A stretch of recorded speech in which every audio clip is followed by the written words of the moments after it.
دوستوں، جب کسی کو اللہ ہدایت دینے پہ آتا ہے تو کوئی نہ کوئی بہانہ بنا دیتا ہے، اور اسی بہانے کی وجہ سے اس بندے کو اللہ ہدایت دے دیتا ہے۔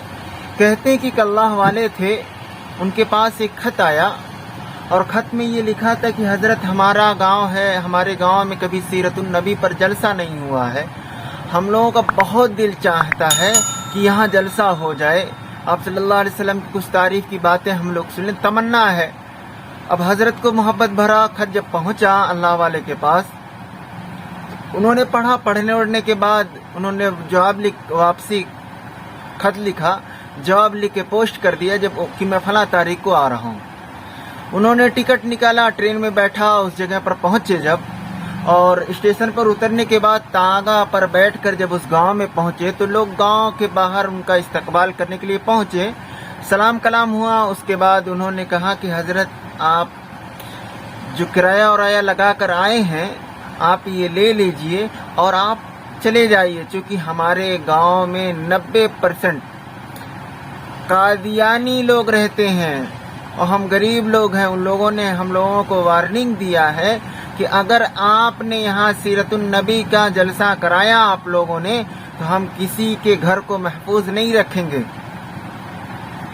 تو حضرت نے سنا، اللہ والے سنے، کہنے لگے کہ اچھا، کہنے لگے بھیا یہ آپ پیسہ پکڑیے، ابھی تک تو بات کسی اور کی تھی، اب آپ صلی اللہ علیہ وسلم کی عزت کی بات آ گئی، آپ صلی اللہ علیہ وسلم کی عزت کی بات آ گئی، اب میں واپس نہیں جاؤں گا، اب تو یہ جلسہ ہو کر رہے گا۔ لوگ ڈر گئے، سہم گئے، کہنے لگے حضرت آپ چلے جائیں گے بعد میں ہماری خیر نہیں ہوگی، کہنے لگے کچھ بھی ہو بہرحال اب جلسہ ہو کر رہے گا۔ حضرت نے کہا یہ بتائیے اس علاقے میں کوئی اثردار آدمی ہے، اثر و رسوخ والا آدمی ہے جس سے لوگ ڈرتے ہوں؟ تو لوگوں نے کہا حضرت ایک آدمی ہے جس کا نام نورا ہے، ڈاکہ ڈالتا ہے مگر پورا علاقہ اس سے ڈرتا ہے۔ حضرت نے کہا اس کے پاس مجھے لے چلو۔ جب لوگ اس کے گھر لے کر گئے تو نورا ڈاکو نے دیکھا تو وہ دیکھ کر کھڑا ہو گیا، کہ اللہ خیر کرے، آپ لوگ کہاں یہاں میرے یہاں؟ وہ ڈر سہم گیا۔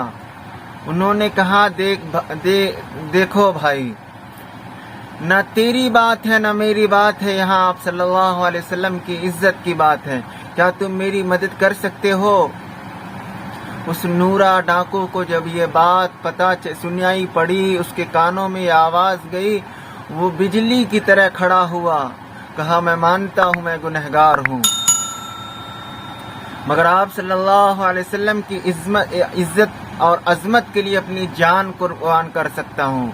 کہنے لگا حضرت آپ چلیے مسجد میں، کسی دیکھتا ہوں میں کون آپ کو بیان کرنے سے روکتا ہے۔ حضرت گئے، بیان ہوا، 3 گھنٹے کا بیان ہوا، بیان ہونے کے بعد حضرت واپس چلے آئے۔ کچھ دنوں کے بعد حضرت کے پاس ایک آدمی پہنچا، صافہ وفا باندھا تھا، داڑھی بڑی تھی، نیک لوگوں کی شکل تھی، لگ رہا تھا کوئی متقی پرہیزگار آدمی ہے۔ تو اس آدمی نے کہا حضرت آپ مجھ کو پہچانتے ہیں؟ حضرت نے کہا نہیں میں تو پہچانتا نہیں، کہ حضرت میں وہی نورا ڈاکو ہوں۔ حضرت کو بڑا وہ ہوا تو حضرت نے کہا کہ بہرحال حضرت حال احوال پوچھا کہ حضرت جس دن آپ سیرت النبی پر تقریر کر چلے گئے تھے نا، میں گھر پر پہنچا تو سو گیا، خواب میں آیا اے نورا تو نے جس طرح تو نے میری عزت کی حفاظت کی ہے، تیرے اس عمل کی وجہ سے اللہ نے تیرے پچھلے گناہ کو معاف کر دیا ہے، اب تو اچھی زندگی گزار۔ کہ حضرت یہ واقعہ، یہ جب خواب دیکھا اس کے بعد میری نیند کھل گئی، میری کیفیت ہی بدل گئی حضرت، اس دن سے آج میں نیک بن گیا۔ دوستوں یہی ہے، جب اللہ کسی کو ہدایت دینے پہ آتا ہے تو کوئی نہ کوئی بہانہ بنا لیتا ہے۔ آدمی کوئی عمل کرتا ہے، اللہ کو قبول ہو جاتا ہے، اللہ پسند کر لیتا ہے، پھر اس کو ہدایت دے دیتا ہے۔